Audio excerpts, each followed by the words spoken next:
Hola, soy Javiso Castro, bienvenido a Entrevistas de Orange Indeed. Si quieres conocer todo el sentimiento que hay detrás de la poesía, quédate a conocer a Paula. No olvides suscribirte y darle al botoncito de like. Bienvenidos de nuevo a Orange Indeed. Hoy estamos con Paula, que es poetisa, también es ingeniera, ahora nos contará un poquito más sobre su vida, pero bueno, en esta ocasión vamos a hacer una entrevista en dirección a todo lo que hay detrás de apostar por la poesía, ya sea a nivel profesional o a nivel sencillamente como hobby. Entonces, cuéntanos un poquito, Paula, quién eres, qué haces y ahora empezamos con las preguntas. Pues hola a todos, yo soy Paula, estudio aquí en Madrid y nada, escribo poesía en mis tiempos libres, cuando se podía iba al retiro y poco más. De acuerdo, entonces, empezamos con la entrevista. Dale. ¿Cómo se convierte uno en poeta? Pues... Te quiero decir, uno nace, sí, como hemos comentado antes en el podcast, uno nace y pues vive las cosas normales y corrientes, pero claro, tú en un momento dado decidiste apostar por un hobby tan remoto como la poesía. ¿Cómo pasó eso? Pues como dije antes, todo empezó de que empecé a escribir narrativa y mi madre, leyendo uno de los textos que leí, vio mucho de mi persona en el personaje principal que había puesto. Y entonces, evolucionando, a mí la narrativa nunca me gustó, pues ya pasé de escribir historias a escribir cosas cortas, a acabar escribiendo poemas, que fue con lo que me quedé.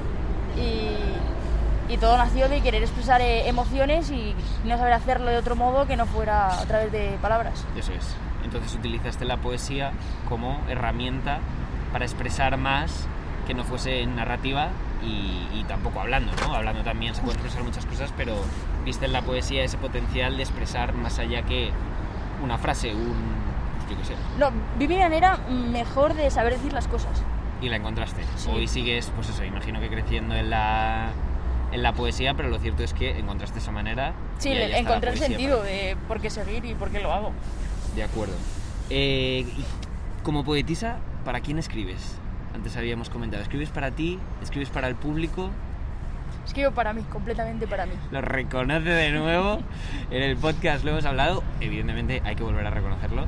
Pero bueno, precisamente hablábamos antes de lo bonito que es que aunque escribas para ti, joder, sigues conectando con la gente, ¿no? Sí, eso, por publicar en redes sociales es donde más se ve que unos poemas que yo escribí mucho, que no te lo dije antes, era de que yo era muy poco femenina, de que llevaba el pelo corto. Y ese fue de los que más me llamaba a publicar y luego con los que más gente he conectado, de toda España, incluso Latinoamérica, de chicas que sentían en cierto modo como que también les faltaba algo, pero luego dijeron, joder, pues está bien ser como soy. Claro, o sea, eso que fue la magia. No lo sé, yo en particular cambiado completamente entiendo, la respuesta. No, está bien, pero yo entiendo que la poesía, por lo menos los que se dediquen profesionalmente a ella, procurarán potenciar esa parte de su poesía que realmente les permita conectar con un público más grande o por lo menos con sus lectores fieles. La cuestión es que tú no juegas a eso y aún así conectas con la gente. Sí, será el secreto de la poesía. Será el secreto de la poesía. A lo mejor es que hay un secreto detrás de la poesía, pero... y el que la usa conecta, aunque en un primer momento no se lo crea. Claro, sí, pero sí, yo creo que sí, porque yo sin intentarlo muchas veces, más allá de cuando lo hago en el retiro, lo hago, pero sobre todo es porque todos sentimos lo mismo. Entonces, partiendo de esa base, con que sepas decir qué sientes tú, alguien en algún momento de su vida ha sentido exactamente lo mismo. Anda, este es un melón, este es un buen melón, ¿eh? ¿Por qué? Pues porque claro, el amor, por ejemplo, cada uno tiene una experiencia del amor completamente diferente, pero bueno.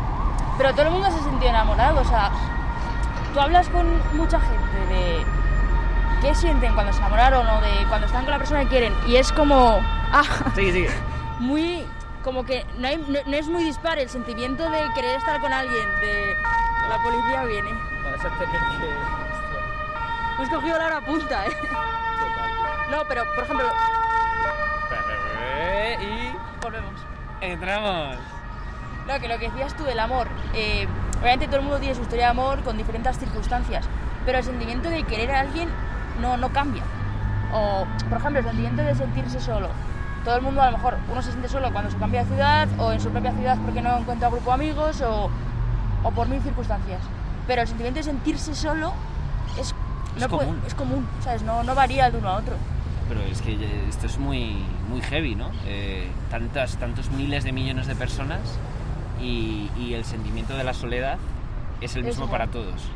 Pues ahí a lo mejor es donde, lo que dices tú, donde realmente la poesía, a lo mejor en otro mundo, en otra realidad, en otra vida, la poesía no hubiese tenido cabida, porque hay muchas maneras de expresar los millones de sentimientos que a lo mejor, pero en este mundo sí, porque conectas con esa parte tan humana y tan real de cada sentimiento de cada persona, que al final son los mismos para todos. A lo mejor la vida es sota, caballo y rey, claro, y los poetas lo sabéis mejor que nadie. Pero eso, por ejemplo, se nota mucho cuando tú escribes un poema de alguien, por ejemplo, Mario Benedetti. ¿Qué tendré yo que ver con Mario Benedetti? Y leo un poema suyo y digo, joder, ¿sabes? Y dices, algo tiene que haber que tengamos en común. Y para mí yo creo que eso es la forma de sentir las cosas. Qué bonito. ¿Cómo se da el salto? Habíamos preguntado antes, ¿cómo y cuándo aceptar públicamente que quieres invertir pues una serie de horas en algo tan remoto como la poesía? Yo, en mi caso particular, te lo comenté antes, yo soy muy fan de los hobbies. Entonces yo escribir y publicarlo en Instagram, pues desde que me atreví a hacerlo por la primera vez, vi que fue una muy gran apuesta y el retiro era la mejor inversión de tiempo que hacía. Así que yo desde el principio, desde que empecé rápido. O sea que al final es una extensión, la poesía para ti no es una inversión, es una extensión de un hobby. Claro, sí, es una parte más de mí y como también a mí me ayuda mucho a entenderme a mí misma, pues ¿Estás creciendo en la poesía? ¿Mejorando, sintiéndote mejor persona o a lo mejor a la inversa? Quizás empeorando no, pero descubriendo cosas que, no lo sé, que después de tantos años de poesía... Te vas conociendo, o sea, y cada vez más, y igual que por ejemplo a lo mejor entiendes, en su momento no lo entiendes, pero al cabo de los años escribes sobre algo y recuerdas como que tienes algo que sentiste hace mucho tiempo y no acabas de comprender. Y yo creo que te conoces un poco más y a veces ves cosas que no te gustan y a veces ves cosas que dices, jo, pues ahora entiendo. Pero yo creo que en mi caso constantemente. Constantemente. De hecho, bueno, sí, me imagino que cuando escribes poesía pasará eso mucho, ¿no? Que sigues practicando, a lo mejor como un entrenador, pues que cuando una persona que entrena, que cuando lo hace sí que va notando eso, a lo mejor la mejora, y cuando no lo hace, pues a lo mejor piensas, joder, si ahora estuviese haciendo poesía, podría seguir. Claro, yo eso lo noté mucho más en la poesía que hacía en el retiro. Cuanto más poesía hacía para otra gente, como que más fácil se me hacía transmitir lo que decían a un posit. Cuando escribo para mí, mis poemas normales, sí que es verdad que a veces yo me doy cuenta que hace falta un momento de descanso. Sí. Aunque te apetece escribir, no escribir, porque lo que haces es repetir una cosa y vuelves a escribir sobre lo mismo y dices, mira, ya está. Y entonces yo creo que hace falta tanto escribir mucho como a veces no escribir, pero de cara a escribir para la gente, como hacen el retiro, cuanto más hagas, mejor se te da. La referencia que hace del retiro es básicamente que en su día nos encontramos en el retiro porque escribía poesías a cambio de una historia. Tú llegabas a Paula, le decías, te cuento una historia y ella te daba un post-it con esa historia. Y enlazándolo, ¿vale? Con ese momento en el que nos conocimos hace un año, te quería preguntar, si hay alguien de las personas que nos están viendo que se está planteando empezar con la poesía, ¿le darías algún consejo? Sí, que lo haga. En plan, que escriba, aunque sienta que lo que escriba es una basura, que seguramente no lo sea, porque nadie empezó escribiendo genial, ni viendo sentido en lo que escribía, pero que lo haga y sobre todo luego que lo comparta. O sea, yo creo que es la parte que más me va de enseñárselo a tus amigos, a cualquiera, diría yo, pero amigos y familias son los que más cuesta y eso porque el feedback también es bueno de la gente, de qué sienten, de por qué lo sienten. Fenomenal, fenomenal. Pues nada, hemos llegado al final de la entrevista. Muchísimas gracias, Paula. A ti. Ya sabéis, la podéis encontrar en el podcast en una entrevista mucho más extendida en la que yo creo que hemos entrado en más detalles sobre qué es la poesía y a dónde nos lleva, a dónde te lleva a ti en particular. Pero bueno, también hemos comentado eso. Que a todos, leyéndola realmente. Así que nada, muchísimas gracias, Paula.